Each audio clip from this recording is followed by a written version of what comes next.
চাকরি ছাড়ার সাহস হয়নি বলে আজ তার কম্পিটিটর ৮ কোটি টাকার ব্যবসা দাঁড় করিয়ে ফেলেছে, আর সে এখনও সেই চেয়ারে বসে আছে।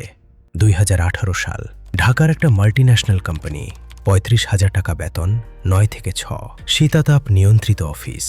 মাসের শেষে ব্যাংকে টাকা আসে ঠিকঠাক, পরিবার খুশি। বাবা বলেন, ভালো চাকরি পেয়েছিস। মা প্রতিবেশীদের বলেন, ছেলে মাল্টিন্যাশনালে চাকরি করে। সব ঠিক ছিল, কিন্তু মাথার ভেতর একটা ব্যবসার আইডিয়া ঘুরপাক খাচ্ছিল। রাতে ঘুমের মধ্যে সেই আইডিয়া জেগে থাকত। সকালে উঠে ভাবত, শুরু করি না, কিন্তু চাকরি ছাড়ার সাহস হতো না, কারণ চাকরিটা ছিল সিকিওর, নিশ্চিত, পরিবারের চোখে সম্মানজনক। আর ব্যবসা অনিশ্চিত, ঝুঁকিপূর্ণ। ব্যর্থ হলে সমাজ বলবে, ভালো চাকরি ছেড়ে দিয়ে এখন কি করছে। তাই সে ওয়েটিং করতে থাকলো। একটু বেশি টাকা জমলে শুরু করবে, আর একটু এক্সপিরিয়েন্স হলে করবে, পরিস্থিতি আরেকটু ভালো হলে করবে।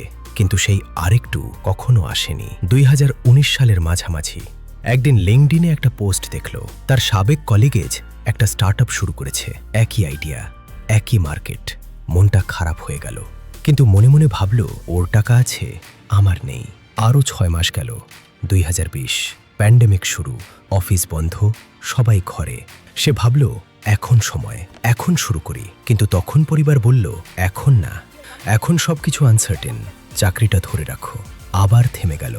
২০২১ সালে একদিন ফেসবুকে দেখল, সেই সাবেক কলিগের স্টার্টআপ একটা বড় ক্লায়েন্ট পেয়েছে, ২ কোটি টাকার ডিল। তার বুকে লাগলো, কিন্তু মুখে বলল, ওর লাগ ভালো। নিজের কাছে মিথ্যা বলতে থাকলো। রাতে একা বসে থাকতো, নিজেকে বলতো, আমার ডিসিশন ঠিক আছে, চাকরি নিরাপদ। কিন্তু ভেতরে জানতো, এটা নিরাপদ নয়, এটা ভয়। ২০২২ সালের এপ্রিল মাস, অফিসে বসে আছে। হঠাৎ একটা নোটিফিকেশন, সেই কলিগের কোম্পানির নিউজ, তারা ৫ কোটি টাকার ফান্ডিং পেয়েছে। সেই মুহূর্তে বুঝল, এটা আর লাক না, এটা টাইমিং। সে যে সময়ে ওয়েটিং করছিল, অন্যরা সেই সময়ে বিল্ডিং করছিল। সেদিন রাতে বাসায় ফিরে আয়নার সামনে দাঁড়ালো, নিজেকে জিজ্ঞেস করল, তুমি কি চাও, সিকিউরিটি নাকি গ্রোথ?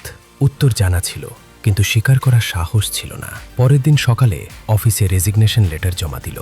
বাবা রাগ করলেন, মা কাঁদলেন, কাজিন বলল, পাগল হয়ে গেছিস। কিন্তু এবার সে থামল না। চাকরি ছাড়ার পর সে কি শুরু করল?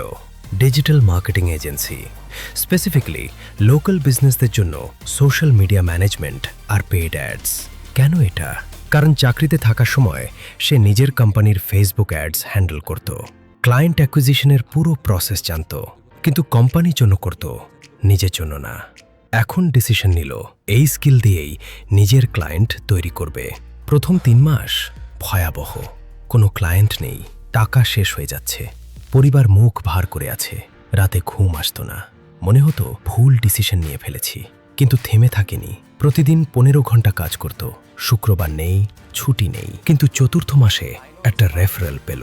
এক বন্ধু বলল, আমার এক মামা রেস্টুরেন্ট করে, অর্ডার কম আসছে, দেখ কিছু করতে পারিস কিনা। সে গেল, মামাকে বলল, আমি আপনার রেস্টুরেন্টের জন্য ফেসবুক আর ইনস্টাগ্রামে অ্যাডস চালাবো, আপনি শুধু ৫ লাখ টাকা দেন ৩ মাসের জন্য। মামা রাজি হলো। এটাই ছিল প্রথম ডিল, ৫ লাখ টাকার। সেই ৩ মাসে রেস্টুরেন্টের অনলাইন অর্ডার ৩ গুণ বেড়ে গেল। মামা খুশি, পুরো পেমেন্ট দিল এবং আরও ২জন ব্যবসায়ীকে তার সাথে কানেক্ট করে দিল। সেখান থেকেই শুরু, একটা ডিল থেকে ২টো, ২টো থেকে ৫টা। ধীরে ধীরে ক্লায়েন্ট বেস তৈরি হলো। ১ বছর পর ১৫ জন ক্লায়েন্ট, মাসিক রেভিনিউ ৮ লাখ টাকা। কিন্তু সবচেয়ে বড় ব্যাপার ছিল অন্য জায়গায়। এখন আর কেউ তাকে ইগনোর করতো না, পরিবার রেসপেক্ট করত। বাবা একদিন বললেন, তুই ঠিক করেছিস। কিন্তু ততদিনে সে বুঝে গিয়েছিল, জব সিকিউরিটি একটা ইলিউশন। রিয়েল সিকিউরিটি আসে ক্যাপাবিলিটি থেকে, না ডেজিগনেশন থেকে। এই গল্প থেকে ৩টা জিনিস ক্লিয়ার। ১, কমফর্ট জোনে থাকলে টাইমিং চলে যায়। ব্যবসা শুরু করার জন্য পারফেক্ট টাইম বলে কিছু নেই, আছে অনলি রাইট ডিসিশন। আর সেই ডিসিশন নিতে দেরি হলে অন্যরা এগিয়ে যায়। ২, জব সিকিউরিটি মানে লাইফ সিকিউরিটি না। চাকরি হারালে আপনার কি আছে? স্কিল, না শুধু একটা চেয়ার। যদি স্কিল না থাকে, চেয়ার থাকলেও আপনি ভালনারেবল।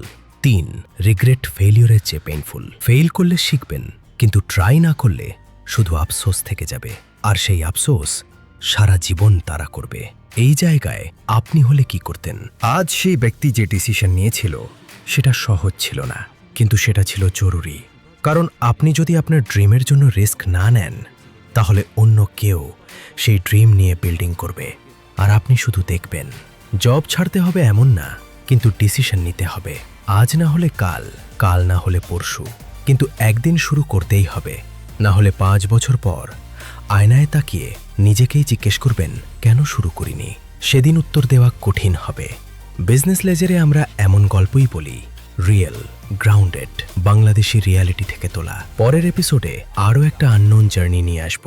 সেই পর্যন্ত নিজের ডিসিশন নিয়ে ভাবুন, কারণ সময় কারো জন্য অপেক্ষা করে না।